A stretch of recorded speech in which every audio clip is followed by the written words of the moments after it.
Salut tout le monde. Alors aujourd'hui, je vais vous présenter ma première machine de chez Elegoo. Alors, il ne s'agit sûrement pas d'une imprimante 3D, mais plutôt d'un laser, d'un graveur laser. Donc, c'est le Fekda. Pourquoi j'ai choisi ce graveur laser? Première chose, je trouvais que au niveau des specs, il était plutôt pas mal. On peut le choisir en 10 watts ou en 20 watts. Donc moi, j'ai pris la version 20 watts puisque ça offre plus de possibilités. Alors effectivement, il est un petit peu plus cher, mais ça reste quand même convenable dans l'ordre de prix que c'est pour une machine de la sorte. Je voulais pas mettre non plus 1000 ou 2000 euros dans une bécane parce que je ne sais pas si ça va me plaire ou pas. C'est mon premier graveur laser et je pense que celui-ci fera tout à fait l'affaire. Il sera relativement assez performant pour ce que je vais en faire dans un premier temps. Je tiens à remercier également Elegoo puisque lors de ma commande, j'avais un mois d'attente. Donc, ça tombait fin mai, 24-25 mai. Et quand je suis retourné sur le site il y a peu de temps, j'ai vu que la date de livraison était repoussée sur le 10 juillet. Je les ai donc contactés. Je leur ai dit que normalement, pour ma part, c'était le 25 mai que je devais être livré. Et après 2-3 échanges, je suis arrivé à avoir ma machine ici, maintenant, le 25 mai. Bref, je suis content. On passe tout de suite à l'ouverture du carton pour voir ce qu'il contient. Hop, allez. Alors, j'ai peut-être pas pris le truc le plus cool pour ouvrir. C'est le truc, tu sais, pour gratter les robots aspirateurs. Allez, allez. On va se mettre un peu comme ça. Donc, là. Alors, qu'est-ce que contient ce petit carton? Déjà, il est plutôt bien protégé. Premier truc, donc les instructions de sécurité, c'est tout à fait normal. Le petit mode d'emploi. Dans un premier temps, on a le bloc d'alimentation. Ok. Ça, c'est le module de filtration qui va se positionner sur le dessus. Ici, qu'est-ce que c'est? La petite paire de lunettes, indispensable quand on fait du laser, même s'il y a la protection devant, c'est quand même indispensable. On a, donc, hop, première petite boîte, deuxième petite boîte, module laser. Effectivement, le module laser, et ça fait vraiment sérieux, mais vraiment, là, il pèse un poids. Non, là, c'est vraiment, avec la double ventilation là, il fait vraiment sérieux. Le radiateur ici, l'alimentation pour la pompe à air. On trouve tout le nécessaire pour monter l'appareil. Donc le petit tournevis et tout. Une petite plaque de bois pour le test. Ok, une petite plaque d'acrylique dessous. Donc c'est des petites plaques, hein, ça fait 10 cm, pas plus. Hein. Mais bon, c'est pour du test. Ensuite ici, qu'est-ce qu'on a? Ça doit être la pompe à air, je suppose. Waouh, j'adore ce toucher. Ouais, c'est la pompe à air avec des petits caoutchoucs comme ça, tu vois, vraiment souple. Ça évite le tremblement sur une table ou sur quoi, ça évite une série de câbles. Donc là, c'est le cube de la pompe à air.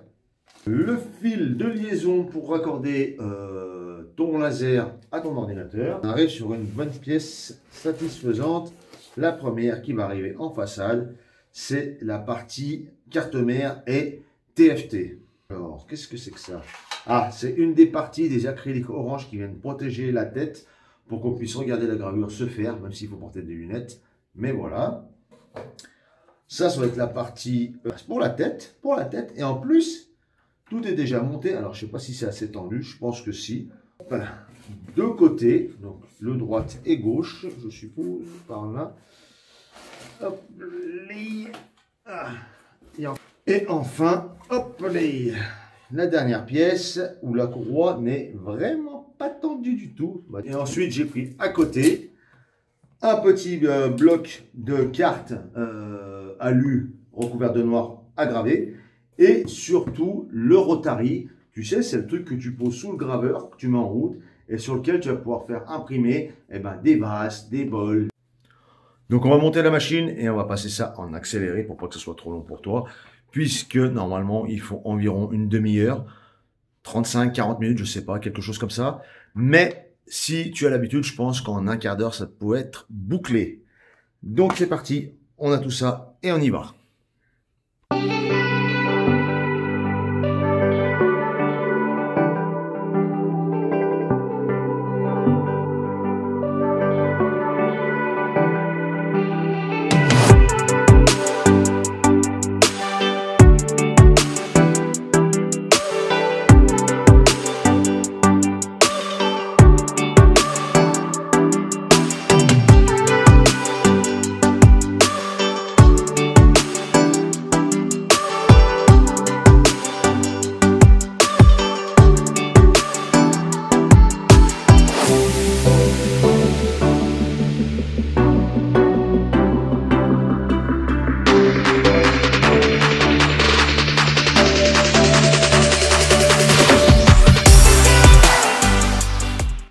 Bon alors, tout est monté et comme je t'ai dit, ça prend environ 40 minutes à monter.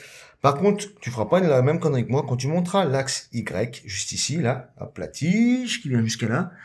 Tu n'oublies pas de mettre la courroie dans la roue crantée juste ici.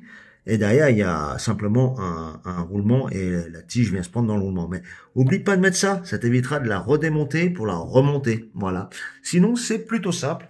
Je vais juste voir comment je vais passer mon tube d'air assist parce que j'ai pas bien compris comment ça se passait. Je vais regarder ça. Et puis, on va commencer les petits tests sur cette machine. Bon, alors pour le tuyau de l'air assist, j'ai fait comme ça. Donc, je l'ai passé là, dans la boucle prévue ici. Je l'ai remonté là derrière. Je sais pas si on voit bien. Je l'ai accroché avec le riselant ici. J'ai fait la boucle ici. Et je l'ai repris juste là. Et après, il partira sur l'arrière de la machine. Ce qui permet à la machine de circuler tranquillement. Et est-ce que le tuyau de l'air assist ne vienne pas empiéter dans la gravure.